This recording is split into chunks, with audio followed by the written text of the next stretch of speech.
What's going on, friends and fans? Ryan Dohrn here, and we're talking sales. One of the things I love to really focus on is listening deeply. Now, I'll admit that I tend to talk all the time because it's part of my job, and so I'll admit, and probably my wife of 27 years would agree, I'm not always the best listener. Because in sales, what are we always trying to do? Solve problems, right? So I admit it, I'm really not the best listener, but I'm really pretty good at it when I'm working with customers as long as I'm focused and I understand the benefits of listening deeply. Okay, let me give you some exercises you can think about. But before we do that, let's back up a little bit. Have you ever been talking to a customer and you're so in your brain, you're thinking so much of, okay, I understand the question, I already know the answer. You're waiting for them to wrap up, or sometimes you interrupt to give them the answer because you already know it. It's sort of like you're sitting like this, kind of on the edge of your chair, kind of sitting forward. Friends, there's really nothing worse than somebody that's not listening to you. They already know the answer to the question, so they lean forward in their chair or on the Zoom call, or they interrupt because they just want to get on with the question. They already know the answer. It's sort of like when your child or a friend is asking you something and you already know the answer, so you just give it to them and kind of interrupt. What's interesting is you're not listening deeply. And the reason you're not listening deeply is because you don't feel like you need to. What I've observed, though, is the moments of time where I actually listen deeply, I learn more. When I'm paying attention and not trying to formulate the answer in my head or get the answer out, I almost always get more information and I get further, faster in the sales conversation. See, listening deeply is about proving to the customer that you're paying attention. Now, I'm not a big fan of parroting, okay? Parroting, like, walk, walk, Polly want a cracker? That kind of parrot. Parroting, different than parenting. Parroting is when you just repeat back to somebody what it is they just said to you. I actually find that to be a little bit annoying, and I find it to be a sales strategy that I don't like, and very often, friends, it just doesn't work very well. So instead of doing that, and instead of paraphrasing, I simply say back to them after they've spoken what they're going to say, that's a very good point. I made some notes about that. May I ask you a further question? Or if they're looking for an answer, that's a very good question. I've made some notes about that, and I've got some good answers for you. And then you spend just a little bit of time answering that.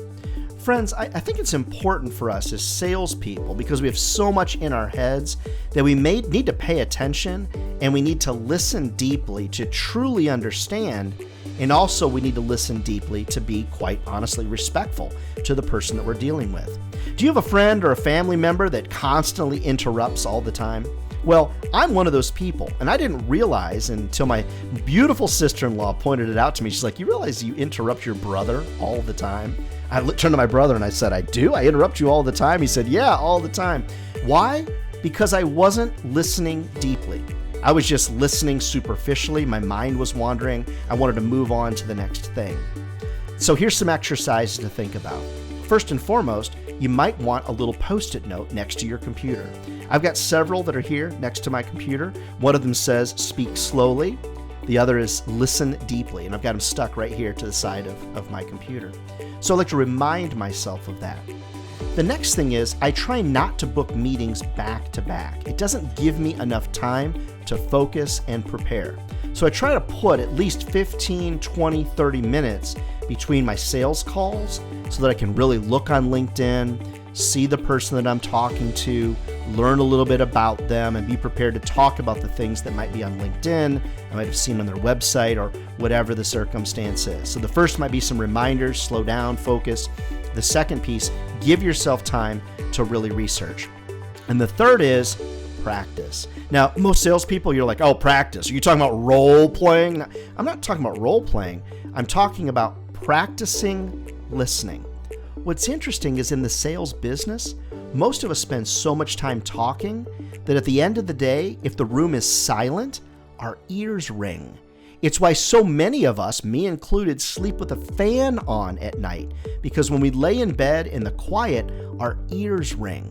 What that tells us is we talk so much, because that's what we do in the sales business. We don't spend that much time listening. Now, in all medical wise, technically, if your ears are ringing, you might have something wrong, so you might want to talk, to the doctor, but you know what I'm saying. we spend so much time talking and so little time listening that very often it's hard for us. So the third thing that you want to do is just practice listening.